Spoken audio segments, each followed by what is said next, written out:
మాతృశ్రీ తరిగొండ వెంగమాంబ 209వ వర్ధంతిని పురస్కరించుకుని తిరుపతి ఎంఆర్పల్లి సర్కిల్లోని వెంగమాంబ విగ్రహానికి వెంగమాంబ ప్రాజెక్టు ప్రత్యేక అధికారి డాక్టర్ వేమ వెంకటరత్నం ఘనంగా పుష్పాంజలి ఘటించారు. వర్ధంతి ఉత్సవాల్లో భాగంగా అన్నమాచార్య కళామందిరంలో సంగీత కచేరీ నిర్వహించగా సాయంత్రం హరికథా గానం నిర్వహించనున్నారు. ఈ కార్యక్రమంలో వెంగమాంబ ప్రాజెక్టు అధికారులు, సిబ్బంది, కళాకారులు పాల్గొన్నారు. నమో వెంకటేశాయ, నమో పద్మావతి. ఈరోజు తరిగొండ వెంగమాంబ వర్ధంతి 209వ వర్ధంతి కార్యక్రమాన్ని మనం ఘనంగా టీటీడీ ఆధ్వర్యంలో నిర్వహిస్తున్నాం. ముఖ్యంగా వెంగమాంబ గారు చేసిన సేవలు ఇప్పటికీ చిరస్మరణీయము.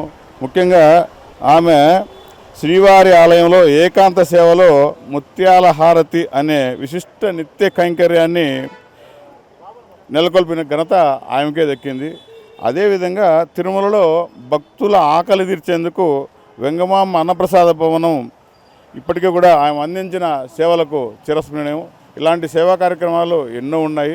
దీంతోపాటు ఈరోజు ముఖ్యంగా ఆమె తరిగొండలో ఈరోజు ఏదైతే తరిగొండలో ఆమె జన్మస్థలమైందో ఆ తరిగొండలో ఈరోజు లక్ష్మీనరసింహ ఆలయంలో ఈరోజు కళ్యాణోత్సవాన్ని ఘనంగా నిర్వహించేందుకు ఏర్పాట్లు కూడా చేశాము. భక్తులందరూ కూడా ఈ కార్యక్రమాన్ని వీక్షించి స్వామివారి అనుగ్రహాన్ని పొందాలని కోరుతున్నాము. నమో వెంకటేశాయ, నమో పద్మావతి.